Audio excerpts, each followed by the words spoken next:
Civil danger warning for the state of Illinois. The following message is being transmitted by the Illinois Emergency Management Agency.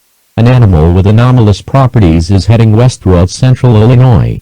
This animal is a deer that has a capability of emitting a powerful beam that can transform or destroy any matter that comes in contact with the beam. Exposure to this beam is fatal. No weapons can eliminate, kill, or stop this animal. Military forces are trying to find out a way to stop this animal. This picture we are about to show you simulates what the animal looks like.